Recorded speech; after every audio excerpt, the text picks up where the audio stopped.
If you are over 60 and you are dealing with the cold feet, persistent leg swelling, or heavy burning sensations in your lower legs, you have likely been told just go for a walk. While walking is a great habit, relying on it solely to fix poor leg circulation often leave people stuck. You walk faithfully, yet the puffiness around your ankle remains. Your toes feels icy and your balance begin to feel a bit unsteady. And as a medical doctor working in the family medicine and emergency care, I see this exact scenario regularly. And people do their best to stay active, but their legs still feel tired and weak. After 60, sluggish blood flow in the leg can quietly lead to slow healing sores, skin changes and infections, and a gradual loss of mobility. It is also one of the earliest signs that your blood vessels are under increased strain. And to fix this, we need to understand what bad circulation actually means in the lower body. And it is not just about cold tools, it is also about the blood struggling to move down to your feet and, more importantly, struggling to climb up to your heart against gravity. And as the years goes by, arteries become less flexible and veins can lose their elasticity and blood begins to pool in your lower legs and ankle. And by age 70, nearly 1 in 5 adults experience significant circulation challenges in their legs, often without realizing it until swelling or balance issues set in. So when blood flow drops, stability drops with it. So a slight wobble leads to a stumble, and a stumble leads to a fall. And a fall can trigger a rapid loss of independence. But there is reassuring news. Restoring leg circulation doesn't require high step counts or exhausting workouts. It relies on specific targeted movements that physically squeeze the blood out of the lower legs and drive it back towards the heart. So once you understand how the primary muscle pump in your lower body works, improving circulation becomes straightforward. So let's walk through 5 safe, highly effective movements designed to activate this system, clear out trapped fluid, and keep you moving with confidence. Then movement number 5 is the seated calf activation, which is the second part. We start our countdown with a movement that looks almost too simple to work, yet it is often the first exercise prescribed in clinical rehabilitation to prevent blood from pooling. Your calf muscles contains what is functionally known as the body's second heart. Every time your calf muscle contracts, it acts like a natural squeeze pump, compressing the deep veins in your lower leg and physically pushing blood upward against gravity. After the age of 60, this natural pumping action can weaken, especially if you spend long periods sitting at a desk reading or watching television. When the pump slows down, fluid settles in the ankle, oxygen delivery to the tissues drops, and your leg begins to feel heavy. So simple ankle movement can significantly improve return blood flow and reduce lower leg swelling and even while seated. The goal here is not high intensity, it is deliberate controlled movement. So this is how to do it properly.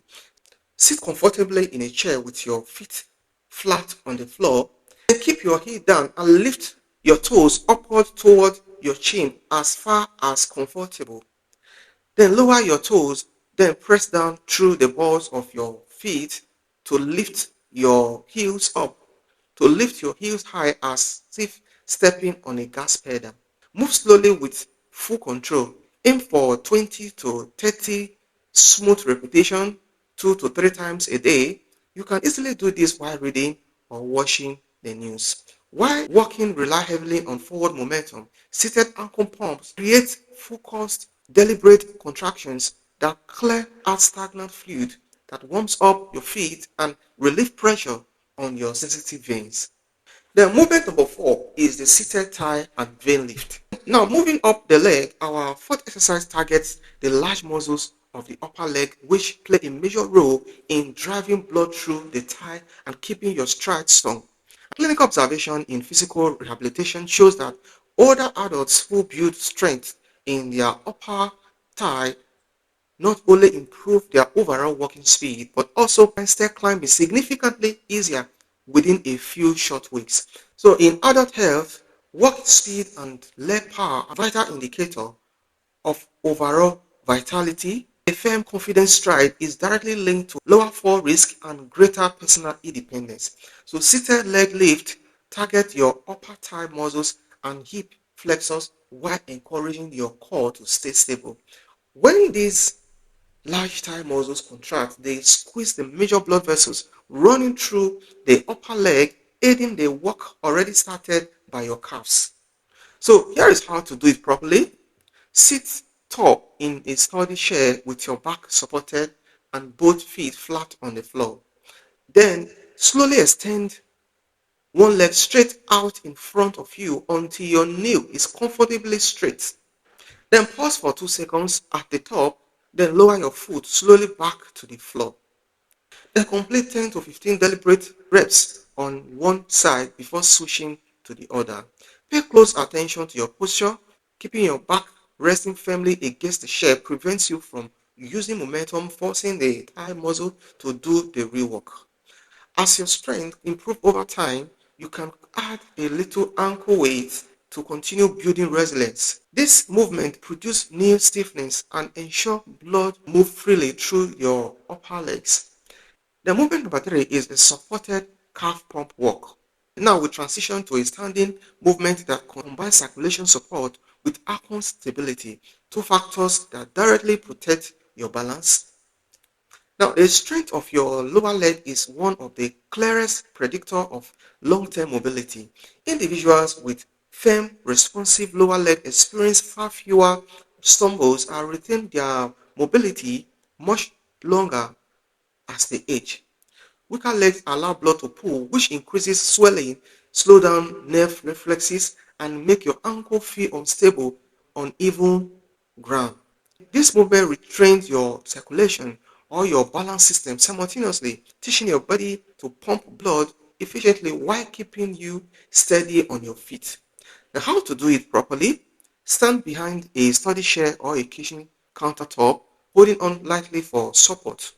Slowly rise up onto the balls of your feet, lifting your heels as high as feel comfortable. Pause at the top for 2 to 3 seconds while looking straight ahead. Lower your heels back down slowly. Take a full 3 seconds on the way down. The secret to this exercise is the tempo. That brief hold at the top forces your calf muscles and your balance center to work together, mimicking the exact muscular response your body uses to catch itself if you stumble.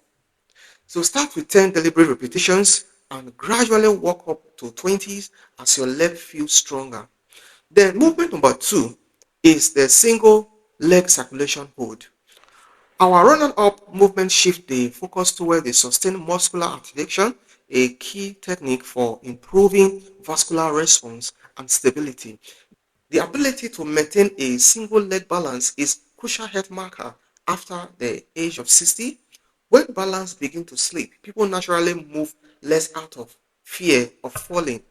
Less movement leads to slower blood flow, increased leg swelling, joint stiffness, and further decline in confidence. So when you stand on one leg, the muscles in that calf, the ankle, hip, or core must contract continuously to keep you upright.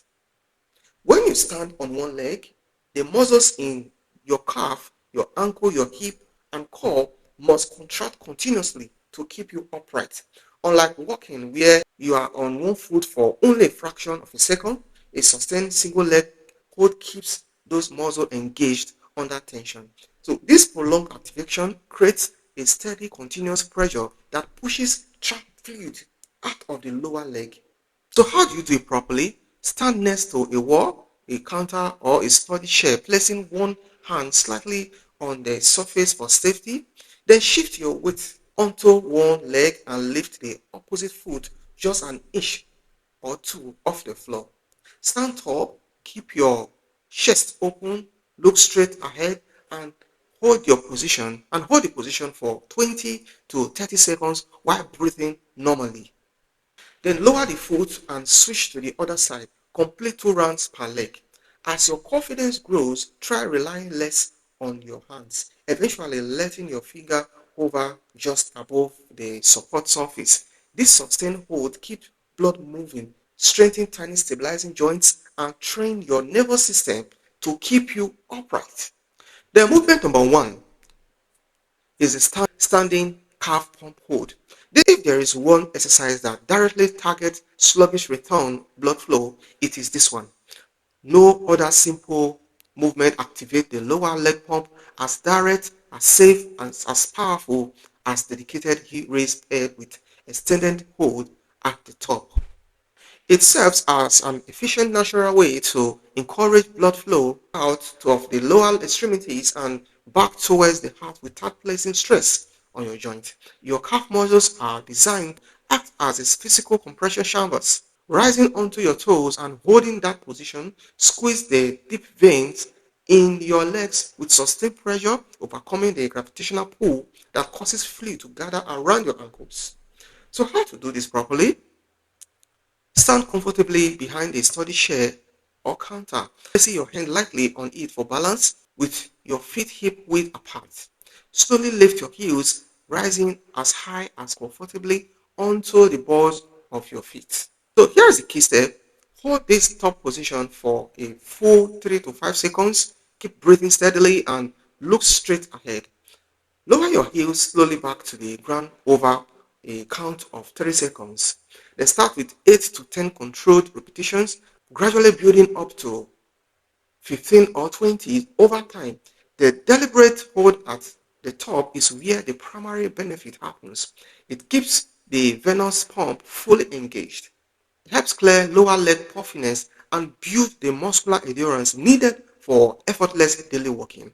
So bringing it all together, while standard walking is a wonderful daily habit that you should certainly continue, it leaves specific gaps when it comes to targeted circulatory pump activation and dedicated balance training. By adding these 5 simple movements into your routine, you directly address those gaps. They require no special equipment, they take less than 15 minutes per day, and can be done safely in the comfort of your home. Taking proactive care of your leg health today preserve your freedom, your mobility, and strength for years to come. So start with the movements that feel more comfortable for you. Focus on slow, controlled effort and give your body the consistency it needs to keep your blood flowing smoothly. So thanks for watching this video. So if you find this video helpful, like and subscribe, and I will see you in the next video. Bye for now.